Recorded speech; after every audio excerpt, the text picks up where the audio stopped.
धर्म प्रेमी भाइयों एवं सुशील बहनों, एक छोटा सा गांव था, बहुत सुंदर सा गांव था और वहाँ पर मेला भरने वाला था। गांव-गांव से लोग आ रहे थे, अपनी दुकानें सजा रहे थे और वहाँ पे मेला होने वाला है। ये सबके क्या था आकर्षण का केंद्र था। आकर्षण था सबको कि यहाँ पे नई नई दुकानें लगेगी, नए नए सामान आएंगे, नया नए चीज़ अपने को देखने मिलेगी। तो लोगों के मन में भी क्या था, उत्साह था। लोग राह देख रहे थे कि आज मेला लगने वाला है, हम जाएंगे, हम सामान खरीदेंगे। इस तरह से सबके मन में क्या थी, उमंग थी और सब लोग अपने घरों से निकल रहे थे और मेले में पहुँचने की तैयारी कर रहे थे। तो एक जो चूड़ी बेचने वाला था उसके भी मन में आया कि यहाँ पे मेला लगने वाला है, गांव-गांव से लोग आएंगे तो मेरी भी चूड़ियाँ बहुत बिकेगी। वो भी अपने घर से निकला, बहुत सारी चूड़ियाँ उसने साथ में ली और वो वहाँ पे मेले में पहुँचा। पर पहुँचते समय रास्ते में क्या हुआ कि जब वो रास्ते से जा रहा था तो उसे रास्ते में एक चमकता हुआ पत्थर मिल गया। उसने देखा कि अरे रास्ते में पत्थर पड़ा है, कितना चमक रहा है, इसकी चमक कुछ तो भी अलग है। मैं चूड़ियों की दुकान सजाऊंगा और उसमें ये जो पत्थर है इसको भी सजा कर रख दूंगा। इस भावना से पत्थर उठाया और उसने जाके मेले में अपनी दुकान सजाई। इतनी सुंदर सुंदर चूड़ियाँ उसके पास थी, रंग बिरंगे कलर थे और उसके सवेरे सूर्योदय हो रहा था और सूर्य की किरणें जब उस चूड़ियों पे पड़ रही थी तो वो चूड़ियों की चमक और बढ़ रही थी। और उसने सामने क्या रख दिया, वो चमकता हुआ पत्थर भी सामने सजा कर रख दिया और मेला शुरू हुआ। मेले में लोग आने लग गए, देखने लग गए। तो उस मेले में एक जौहरी आया, जो रत्न पारखी था, ऐसा जौहरी आया। और जौहरी ने आया और उसने सबसे पहले ही किसकी दुकान देखी, उस चूड़ी वाले की दुकान देखी। और उस चूड़ी वाले के दुकान के ऊपर क्या चमक रहा था, वो पत्थर चमक रहा था। उस चमक ने उनकी आँखों को क्या कर दिया, समझा दिया कि ये सामान्य पत्थर नहीं है, ये कीमती पत्थर है। और उन थोड़ा सा आगे जाने के बाद जब उन्होंने देखा कि अरे ये सामान्य पत्थर नहीं है, ये तो बहुमूल्य हीरा है, तो उन्होंने आगे जाके उस चूड़ी वाले से पूछा कि भैया ये पत्थर क्यों रखा है यहाँ पे। तो कहा कि मुझे अच्छा लगा इसलिए मैंने क्या कर दिया है, सजा कर रख दिया है। तो कहा इसको बेचोगे, तो कहा बेचूंगा, अगर कोई खरीदने वाला आ गया तो मैं इसको भी बेचूंगा। बोले कितने में बेचोगे, तो कहा 20 रुपये में। क्या कहा, 20 रुपये में मैं इसको बेचूंगा। तो इस जौहरी ने कहा कि 20 रुपये में, अरे इतना सा पत्थर है उसको 20 रुपये में बेचोगे, 15 रुपये में नहीं दे सकते क्या। क्या कहा, देखो जौहरी है, जान रहा है, उस पत्थर की कीमत जान रहा है, पर वापस क्या सवाल किया कि अरे 20 रुपये में इतना सा पत्थर 15 रुपये में नहीं दे सकते क्या। तो उसने कहा देखो सवेरे का समय है, बोहनी का समय है, मेरे मुंह से क्या निकल गया, 20 रुपये निकल गया। आपको देना हो तो दो, नहीं देना हो तो आगे बढ़ो, हमें कोई 20 रुपये के सिवा खाली देने वाला नहीं है। वो जौहरी ने सोचा कि 20 रुपये में लेने की क्या ज़रूरत है, ये तो कुछ समझता नहीं, इसको तो कुछ पता ही नहीं है कि ये क्या है क्या नहीं है। मैं थोड़ा सा मेले में चक्कर लगा के आऊँगा और ये कहाँ जाएगा, मैं वापस इसको बोलूँगा 15 रुपये में दे, तो ये 15 में मुझे दे देगा। और ऐसा करके वो क्या हो गया, मेले में घूमने के लिए चला गया। देखो कीमत समझ रहा था, फिर भी बार्गेनिंग, देखो आदमी को कैसा स्वभाव होता है। हम लोग भी कहीं कहीं जाते हैं, कितनी छोटी छोटी सी बातें होती है उसके लिए भी बार्गेनिंग करते रहते हैं। हर जगह पे बार्गेनिंग हमारी चलती रहती है। किसी ने 50 कह दिया तो हम क्या कहते हैं, अरे 30 मध्ये देना, कहीं पर भी जाते हैं तो रुपए हम कम करवाने के पीछे लग जाते हैं। पर अब ये तो चला गया और उसी समय वहाँ पे क्या हो गया, एक दूसरा जौहरी आया।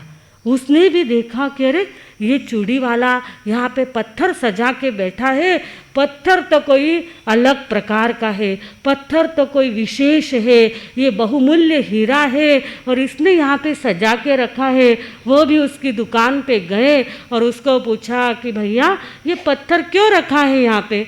तो कहा मुझे अच्छा लगा इसके लिए मैंने रखा है, बेचोगे? तो हाँ बोले, अच्छी कीमत आ गई तो मैं बेचने के लिए भी तैयार हूँ। तो कहा कितनी कीमत है इसकी? क्या कहा इसकी कीमत कितनी है? तो कहा 20 रुपये। पहले भी उसने क्या कहा था? 20 रुपये। और अभी भी क्या कहा? 20 रुपये। जौहरी ने देखा कि 1.25 लाख का हीरा है, 20 रुपये में मिल रहा है। उन्होंने कहा कि भैया 25 रुपये ले ले। क्या कहा? भैया 25 रुपये ले ले और ये पत्थर जो है वो मुझे दे दे। वो बेचने वाला तो क्या हो गया, एकदम खुश हो गया कि अरे पहले से 20 मांगे तो 15 कह रहा था और इन्होंने मुझे क्या कहा, 20 के बदले 25 ले ले और ये पत्थर मुझे दे दे। उसने तो खुशी खुशी उस पत्थर को उठाया, एक डिब्बी ली, उसमें डाला और कहा कि लो ये आपके लिए दे रहा हूँ। और 25 रुपये में 1.25 लाख का हीरा उस जौहरी ने क्या कर लिया, खरीद लिया। वो भी खुश हो गया और उधर हमारे बेचने वाला चूड़ी वाला भी क्या हो गया, खुश हो गया। तो इधर क्या हो गया, 1.25 लाख का हीरा कितने में चला गया? 25 रुपये में जो जौहरी था उसने बराबर उसको पारक करके खरीद लिया, बार्गेनिंग नहीं किया। देखा कि अच्छी चीज़ है, 25 रुपये में मिल रही है, उसने भाव ताव किए नहीं, संधि को जान लिया और अपने पल्ले में कितना 1.25 लाख का हीरा ले लिया उसने। इस तरह से अब वो जो दूसरा जौहरी था वो मेले में घूम के वापस वहाँ पे आया और आने के बाद देखा तो वो चमकता हुआ पत्थर वहाँ नहीं था और एकदम से उसको तो क्या हो गया कि अरे वो पत्थर कहाँ पे चला गया, वो कितना अच्छा पत्थर था, वो कहाँ चला गया। तो उसने चूड़ी वाले से पूछा कि वो पत्थर कहाँ गया? तो कहा मैंने बेच दिया। क्या कहा? मैंने बेच दिया। अरे बेच दिया, कितने में बेचा? तो कहा कि मैंने 25 रुपये में बेच दिया। तुम तो 20 भी देने को तैयार नहीं थे और मुझे कितने मिल रहे थे? 25 मिल रहे थे। मैंने 25 में उसको क्या कर दिया, बेच दिया। तो एकदम से उसके मन में तो क्या हो गया, उस जौहरी के मन में एकदम धक्का लगा कि अरे मुझे मिल सकता था पर वो हीरा तो यहाँ से चला गया। अब अपनी गलती थी। अब उसको जो चूड़ी वाले को क्या कह रहा है कि अरे तुम तो ठगे गए। जोड़ी वाला को क्या कहता है जौहरी, तुम तो ठगे गए, तुमको उस आदमी ने तो ठग लिया। बोले वो 25 रुपये में हीरा, वो 25 रुपये का नहीं, वो तो 1.25 लाख का हीरा था और तुम तो क्या हो, मूर्ख हो। बोले कि तुमने उसको 25 रुपये में बेच दिया। तो उस चूड़ी वाले ने कहा मूर्ख मैं नहीं हूँ। क्या कहा? मूर्ख मैं नहीं हूँ, मुझे तो ऐसे रास्ते चलते मिल गया था, मेरे घर से तो एक पैसा भी नहीं गया और उसके बदले में मुझे क्या मिल गया, 25 रुपये मिल गए। परंतु मूर्ख कौन हो?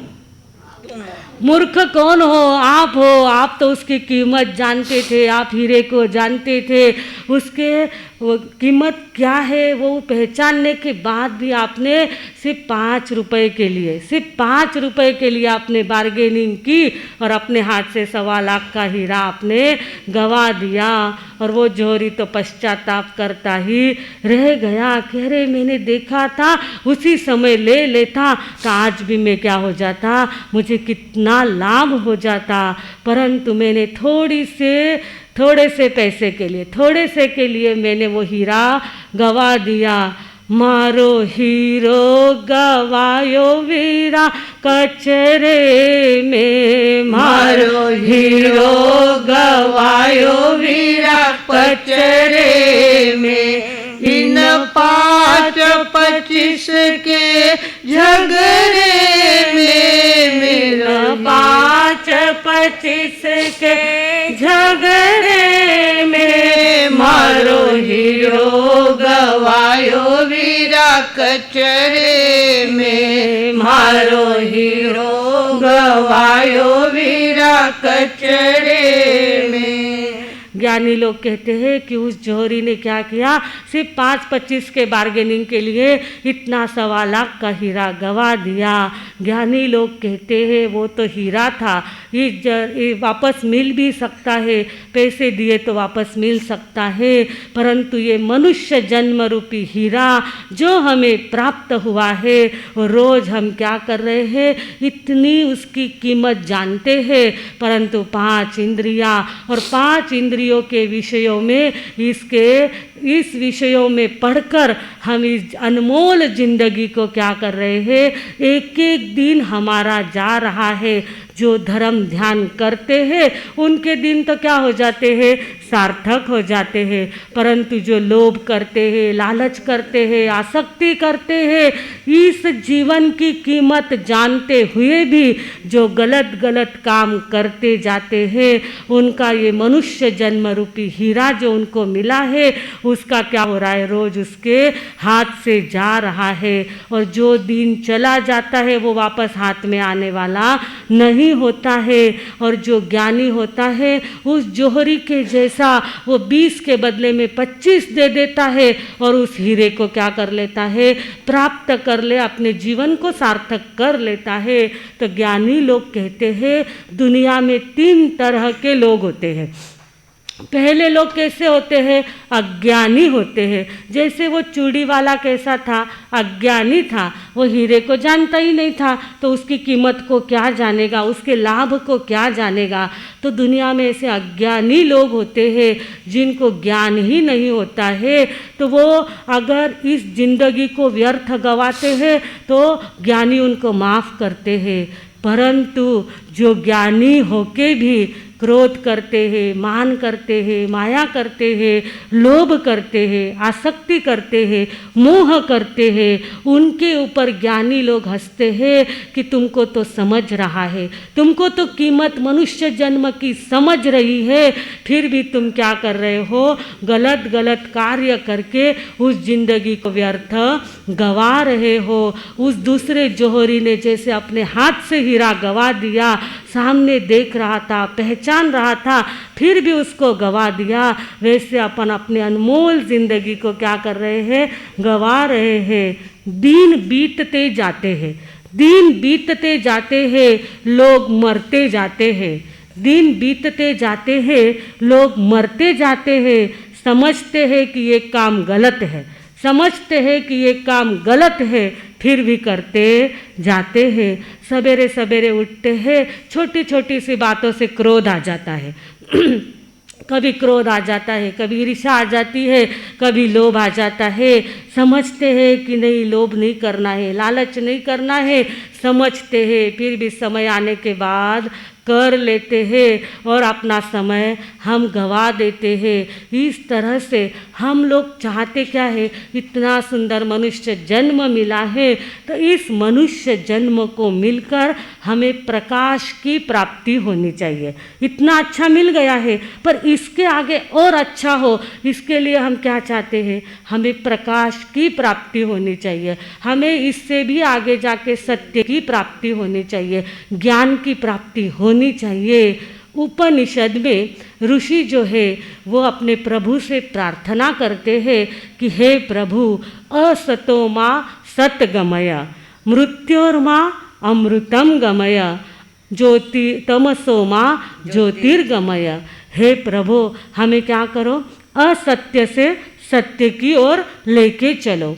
फिर दूसरे में क्या कहते हैं, हे प्रभु, हमें मृत्यु से अमरता की ओर ले चलो। और तीसरे में कहते हैं, हे प्रभु, हमें अंधकार से प्रकाश की ओर ले चलो। हम सभी प्रकाश की यात्रा करना चाहते हैं, पर प्रकाश की यात्रा करने के लिए, प्रकाश प्राप्त करने के लिए भगवान महावीर स्वामी कहते हैं कि अगर तुम्हें प्रकाश प्राप्त करना है तो सबसे पहले तुम्हें क्या करना पड़ेगा, तो अपने भावों को शुद्ध करना पड़ेगा।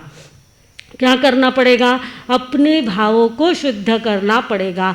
जितने जितने तुम अपने भावों को शुद्ध करते जाओगे, आपके जीवन का प्रकाश बढ़ता जाएगा, आपके जीवन का आनंद बढ़ता जाएगा, आपके जीवन की चमक बढ़ती जाएगी। इस प्रकाश की यात्रा में जब हम निकलते हैं, भाव शुद्धि की यात्रा पर जब हम निकलते हैं, तो भगवान कहते हैं, भगवान महावीर स्वामी कहते हैं कि अगर तुम्हें भाव शुद्ध करना है तो पहले भावों को पहचानना सीखो कि आप किस भाव में जी रहे हैं, कौन से भाव में आप जी रहे हैं।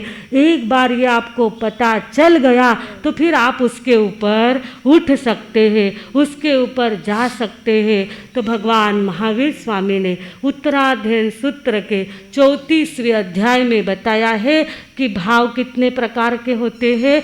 6 प्रकार के होते हैं। भाव कितने प्रकार के होते हैं?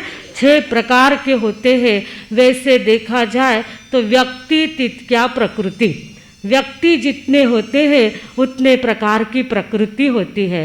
मैनी मैन मैनी माइंड्स, जितने आदमी होते हैं उतने प्रकार के दिमाग होते हैं। परंतु भगवान ने कहा कि हमारे जो उठने वाले मन के उठने वाले जो भाव है वो सबके अलग अलग होते हैं, पर उसके मुख्य रूप से कितने प्रकार होते हैं? 6 प्रकार होते हैं। और उन 6 प्रकारों में हम लोग कहाँ पे है उसको मापने के लिए भी उन्होंने क्या किया है? एक मीटर दिया है, एक मापदंड हमारे पास दिया है। जैसे हमें बुखार नापना होता है तो हम क्या यूज़ करते हैं? थर्मामीटर यूज करते हैं। हमारे पास थर्मामीटर है, शरीर में गर्मी चढ़ने लग गई तो हम क्या करते हैं? थर्मामीटर का यूज करते हैं और हमें पता चल जाता है कि शरीर की गर्मी कितनी है, बुखार कितना है, यह हमें थर्मामीटर से पता चलता है। लोग हवा का दबाव जानने के लिए बैरोमीटर का उपयोग करते हैं। क्या बैरोमीटर से क्या पता चलता है कि हवा का दबाव कितना है, किस दिशा में। जहाज को अगर दिशा किसी दिशा में लेके जाना है तो उधर हवा का प्रवाह कैसा है, इसको जानने के लिए बैरोमीटर का प्रयोग किया जाता है। हमारे शरीर में जो खून होता है उसको मापने के लिए जो बीपी का मशीन होता है वो यूज़ में लाया जाता है कि शरीर में बीपी का प्रमाण कितना है, हाई है कि लो है। ये ब्लड प्रेशर के यंत्र से हमें पता चल जाता है।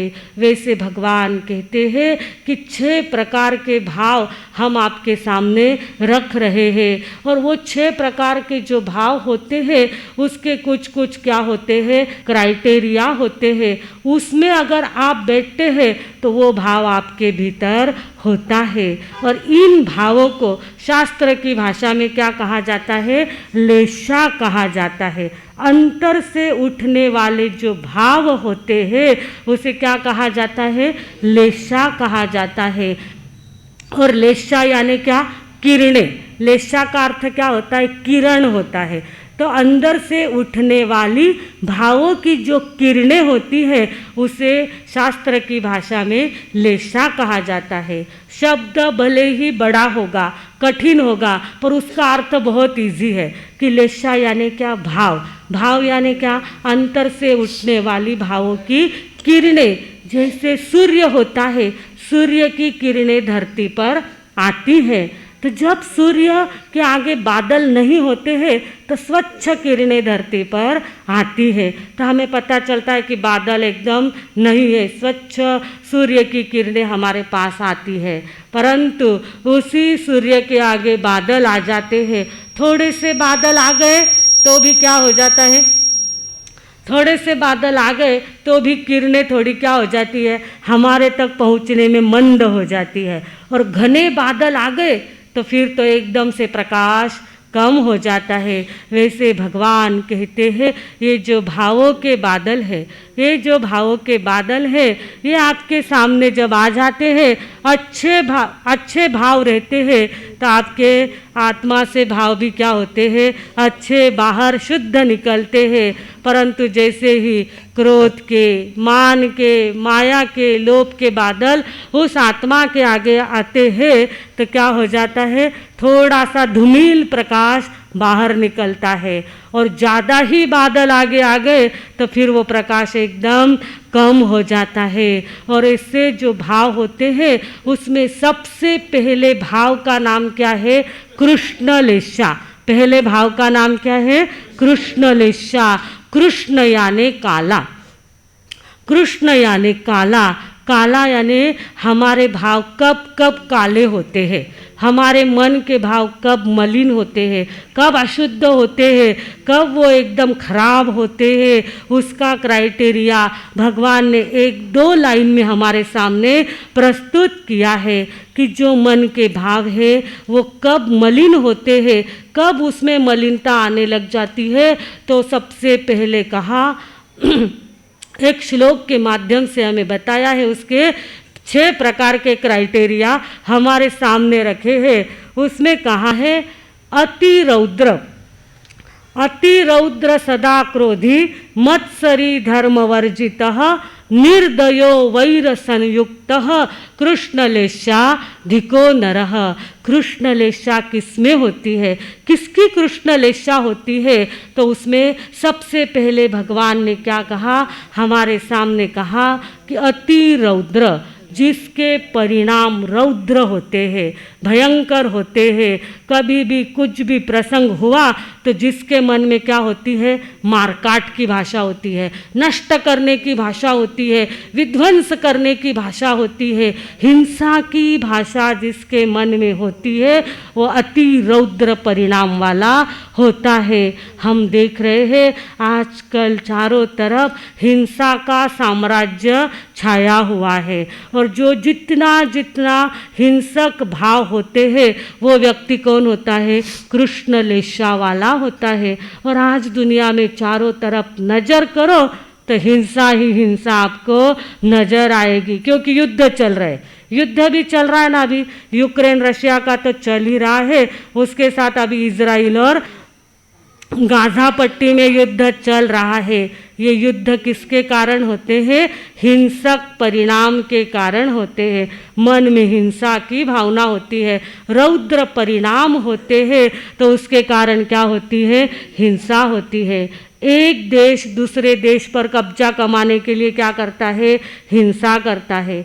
एक जाति दूसरे जाति पर अपना वर्चस्व जमाने के लिए क्या करती है? हिंसा करती है। फिर घर में व्यक्ति क्या करता है? क्रोध आ जाता है तो वो भी घर में क्या कर लेता है? जब ज़्यादा ही क्रोध आ गया तो घर में भी मारपीट कर लेता है, घर में भी मारपीट शुरू हो जाती है। वो भी क्या होते हैं? हिंसा के भाव होते हैं। और व्यक्ति क्या करता है? अपने स्वार्थ के लिए भी हिंसा करता है। सुबह सुबह हम देखें तो कत्ल खानों में करोड़ों पशुओं की हत्या हो जाती है। किसके लिए होती है? कि लोग मांसाहारी हैं। जो मांसाहारी लोग हैं उनको खाना देने के लिए सुबह सुबह इतने जीवों को मृत्यु के घाट में उतार दिया जाता है। 2016 में एक सर्वे किया गया। उस सर्वे में कहा गया कि एक सोसाइटी थी फ्रेंड्स ऑफ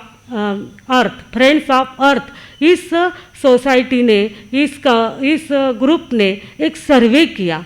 तो उस सर्वे में उनके सामने आया कि दुनिया में 740 करोड़ लोग थे उस समय। 2016 में कितने लोग थे दुनिया में? 740 करोड़ लोग इस दुनिया में थे।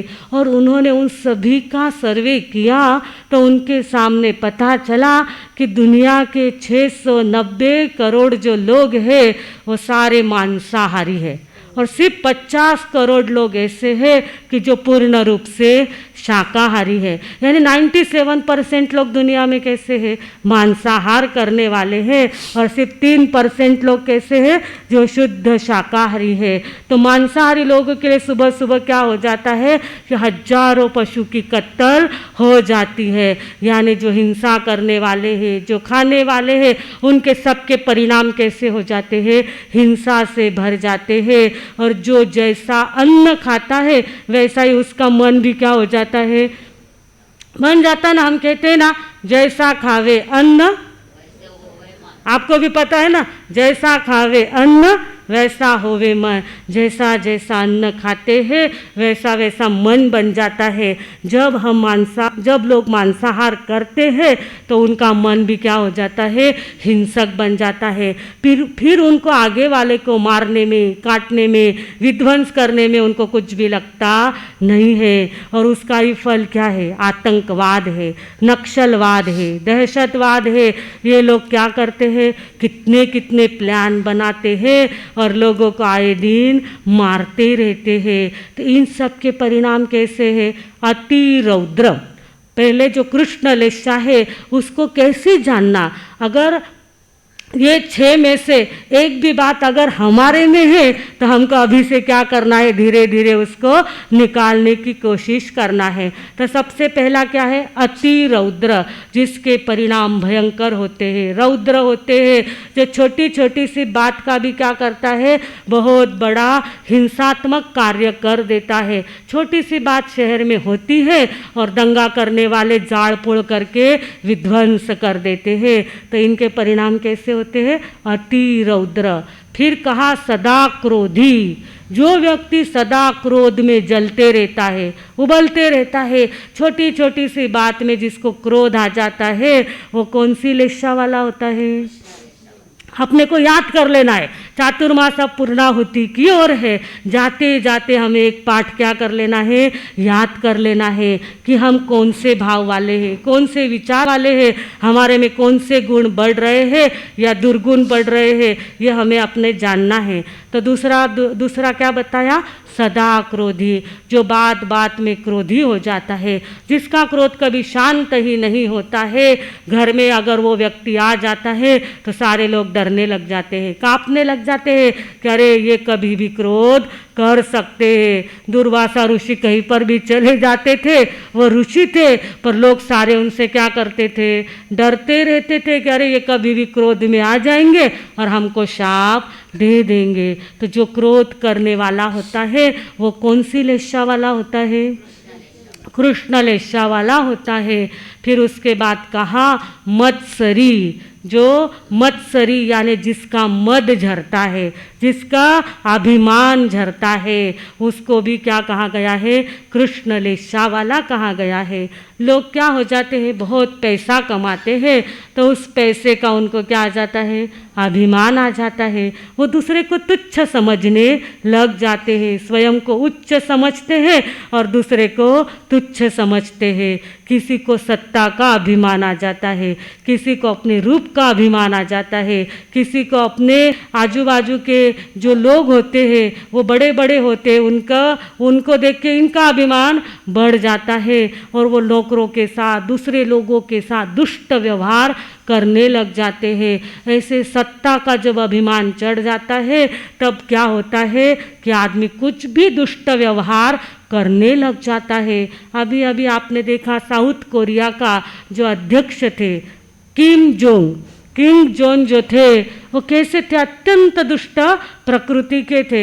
हमें कहने का अधिकार नहीं है, परंतु जो हम उदाहरण पढ़ते हैं उस पर अपने को क्या पता चलता है, उनकी प्रकृति कैसी थी, दुष्ट थी। छोटी सी कोई गलती करता था तो उसको सीधा क्या करते थे, मृत्यु दंड दे देते थे। और जब कोरोना का समय आया और उनको पता चला कि अब कोरोना क्या हो रहा है, फैल रहा है, कोरोना का रोग फैल रहा है, तो उन्होंने क्या आदेश दे दिया कि जिसको भी कोरोना हो जाए उसको मार दिया जाए, उसको मृत्यु दंड दे दो, सीधा मृत्यु दे दो, यानी वो रोग फैलना नहीं चाहिए। ऐसे भी लोग होते हैं कि जिनको दूसरे के जीवन की कोई कीमत नहीं होती है। ऐसे दुष्ट व्यवहार करने वाले भी लोग होते हैं। राजा धनानंद होके गया, जो हमारे चाणक्य के समय राजा धनानंद होके गया, उसको अपने राज्य का, अपने पैसे का, अपने सत्ता का ऐसा मद था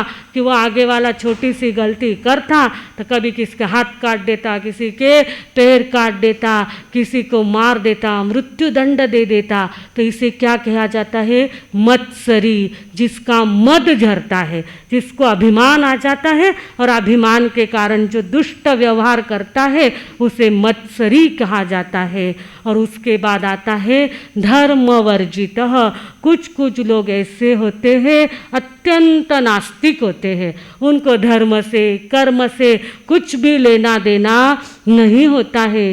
वो कहते हैं आपका धर्म अगर अहिंसा है तो हमारा धर्म क्या है? हिंसा है। हम हिंसा करेंगे और दुनिया पे वर्चस्व जमाएंगे। ऐसे भी दुनिया में क्या होते हैं? लोग होते हैं वो धर्म करना नहीं चाहते हैं और जो धर्म करने वाले हैं वो भी उनको अच्छे लगते नहीं। ऐसे भी लोग दुनिया में होते हैं धर्म वर्जित। स्वयं तो धर्म करते नहीं पर करने वाले को भी सुख शांति से रहने देते नहीं है।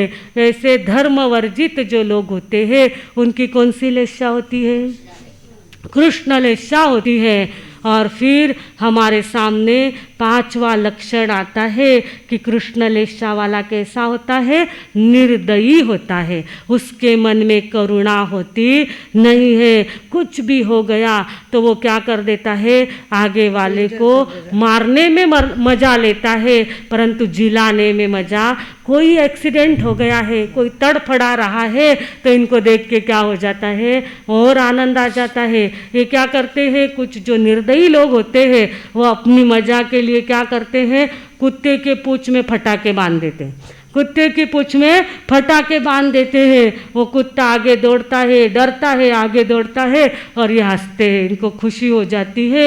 ऐसे निर्दयी लोग होते हैं। जो कान के, जो गाय के कान होते हैं उनको कतर देते हैं, उनको डिज़ाइन देते हैं। अब उनको कितनी तकलीफ होती है पर ये अपना शौक क्या करते हैं? पूरा करते हैं।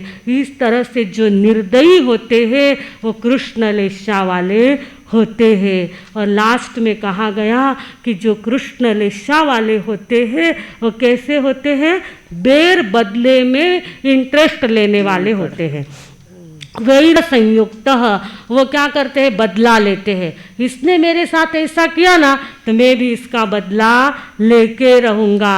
अगर इसने मुझे बोला है तो मैं भी इसको मजा चखा के रहूँगा। इस तरह से बेर बदला लेने में उसको क्या होता है? इंटरेस्ट होता है। वो सोचता है कि इसने मुझे धोखा दिया ना तो मैं इससे डबल धोखा इसको दे के बताऊँगा। इस तरह से वेर अपने मन में क्या करते हैं? पहले तो ये कृष्ण लेशा वाले मन में गांठ बांध लेते हैं और गांठ बांधने के बाद वो इस जन्म में वेर का बदला लेते हैं और नहीं लिया, इस जन्म में नहीं ले सके तो वो क्या कहते हैं? इस जन्म में नहीं ले सका ना तो मरने के बाद भी मैं इसका बदला ले लूँगा।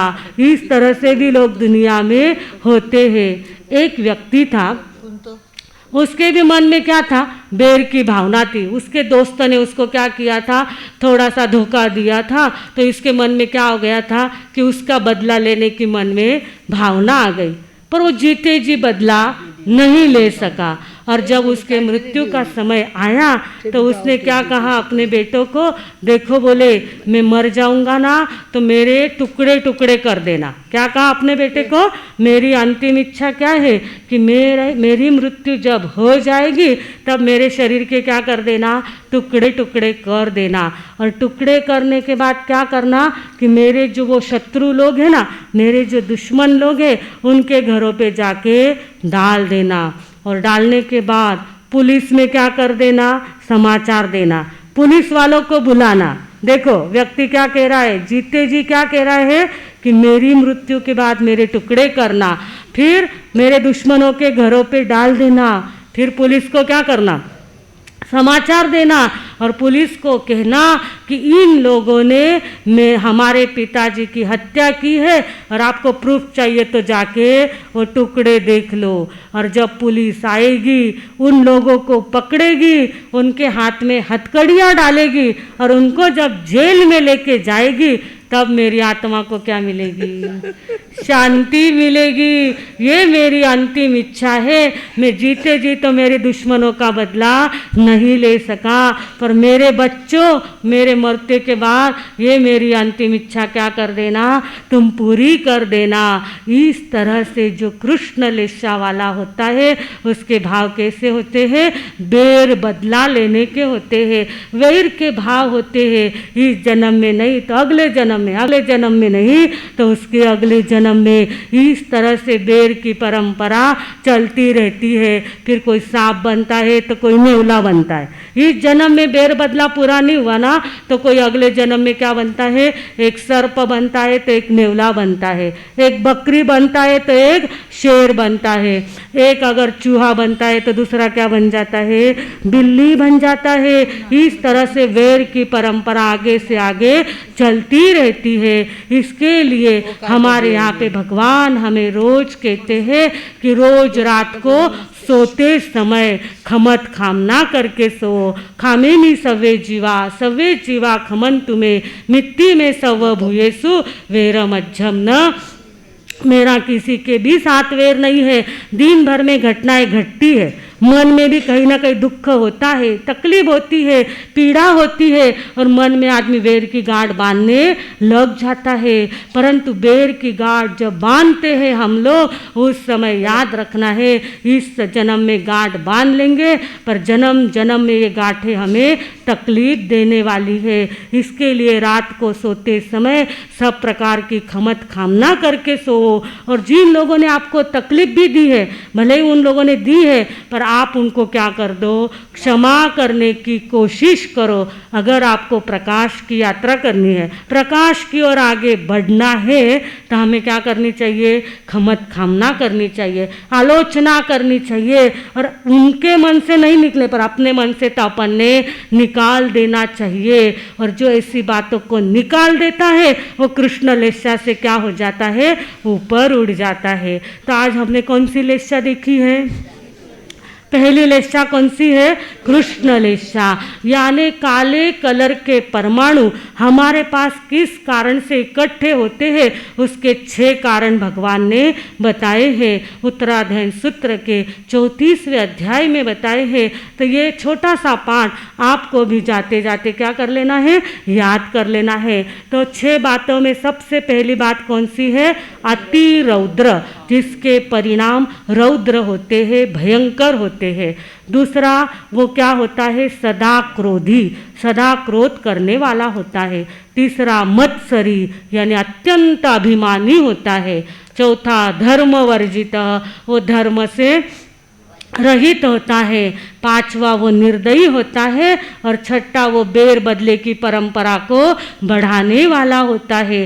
तो ये 6 बातें तो यहाँ पे जितने लोग बैठे हैं उनके जीवन में तो है ही नहीं। यानी हम लोग कैसे हैं? कृष्ण लेशा से ऊपर उठे हुए हैं। और थोड़े थोड़े प्रमाण में अगर हमारे जीवन में ये बातें होगी तो उसको भी हमें क्या कर देना है?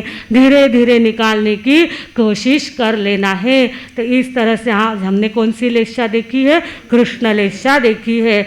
और सबसे पहले हमने क्या देखा था? जौहरी की कथा देखी थी कि एक जौहरी ने सिर्फ 5 रुपए के लिए 1.25 लाख का हीरा गवा दिया। और एक जौहरी ने 5 रुपए ज़्यादा लेके 1.25 लाख का हीरा प्राप्त कर लिया।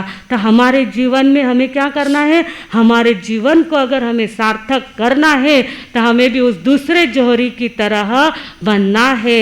हमें 5-25 के झगड़े में पड़ना नहीं है। 5 इंद्रियां, उनके 23 विषय, क्रोध मान माया लोभ, इनके झगड़े में न पड़ते हुए हमें अपने जीवन को क्या करना है? सार्थक करना है। और जो अपने जीवन को सार्थक करता है वो प्रकाश की दिशा में आगे बढ़ता है। और हमें प्रकाश की प्राप्ति हो, यही हमारी क्या है?